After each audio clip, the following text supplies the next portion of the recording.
Bon, aujourd'hui, petite visite d'un voilier. Donc un Jeannot Brin de Folie qui s'appelle Avalon. Donc on va voir, il nous intéresse. Il y a quelques petites choses à faire quand même. Donc il fait 9 mètres de long, 3 mètres de large.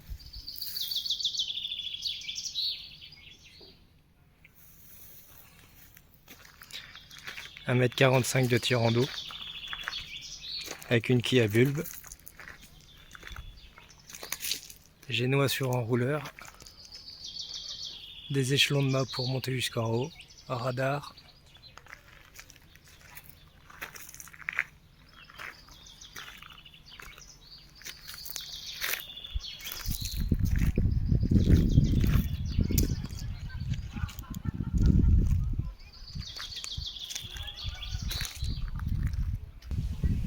nous voilà sur le pont, donc l'enrouleur de génois,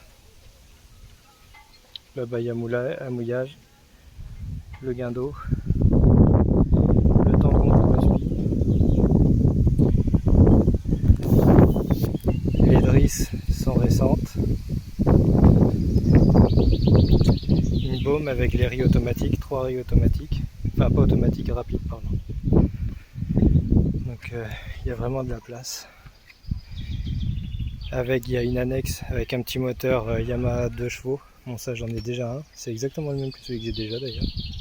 Il y a panneau solaire, le régulateur d'allure, et il y a également à l'intérieur 2 pilotes automatiques.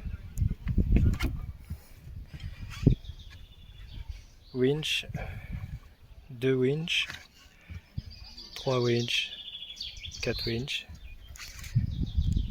5 winch au bas du mât pour hisser la grand voile, ou autre d'ailleurs. Les bloqueurs de chaque côté pour tout ce qu'il faut. Le halba de baume, tangon, les ris, drisse de grand voile, l'enrouleur. Ici on a un grand coffre, les voiles sont dedans. Encore un coffre là-bas avec 2 mouillages. Le moteur, c'est un moteur diesel qui comptabilise 2400 heures. Le moteur est de 2001. Et là, le cœur de la bête. Hop. Donc faire gaffe à la descente. Quand on descend, on arrive directement avec la cuisine. Donc le réchaud, lui, il est bien rouillé. Lui, ça va être poubelle directe si on prend le bateau. Donc, il y a pas mal de choses à faire. Déjà, ce qui est évier, robinet qui tiennent avec des colliers, etc. Tout ça, ça va virer. Il y a un rangement ici, un rangement là, divers petits équipés. Un petit hublot là qui fait vintage mais qui est pas mal. Donc là, les boiseries ont souffert d'infiltration d'eau. La descente, elle est à refaire aussi parce qu'elle est un peu branlante. Il est bien équipé niveau électricité. Donc il y a deux batteries de servitude et une batterie moteur. Il y a la VHF. Il y a toute l'électronique qu'il faut pour le bord. La table à cartes avec les pilotes automatiques dedans. Il y a pas mal de choses. Ici, on a une banquette qui fait une couchette. Ici, une banquette en U qui fait couchette double. Ici, il y a une couchette capitaine pour quand on est en navigation. Ça, on va pas dormir trop loin. La table du carré qui se déplie, qui est plutôt propre et qui s'abaisse quand on la retire du pied, qui s'abaisse pour faire la couchette double. Une couchette en pointe, donc côté étrave, couchette double, avec des coffres également en dessous, des équipets de chaque côté, le hublot, ici pour la toilette, avec un rangement également, et ici les toilettes, donc la porte Elle se referme dans l'autre sens. Tac. Et les toilettes. Alors évidemment, c'est pas les toilettes d'un château, mais c'est un toilette dans un bateau. Donc c'est plutôt vachement bien. Parce que quand il n'y en a pas, et ben, je vais pas dire que c'est la merde, mais ça y ressemble. Tac. Donc voilà, vue d'ici. Donc 1,80 m de hauteur sous barreau. Donc ce qu'on appelle le barreautage, c'est ce qui tient le roof. Hein. Tout ici. Donc la hauteur sous barreau, 1,80 m. Donc avec un joli carré quand même.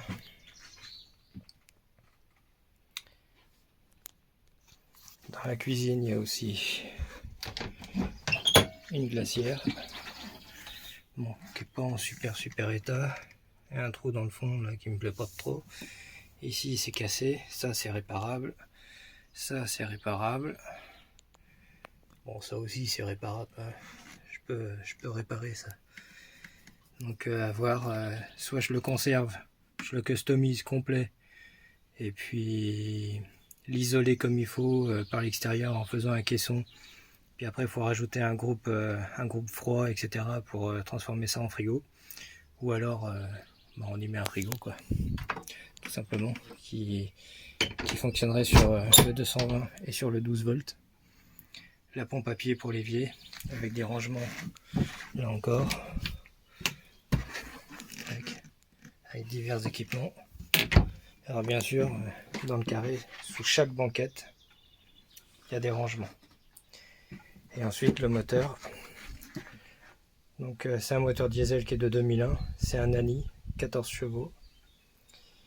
Et petite surprise, c'est plein d'eau. C'est plein d'eau. C'est plein d'eau. Et en dessous ici, pareil, il y a de l'eau partout ici.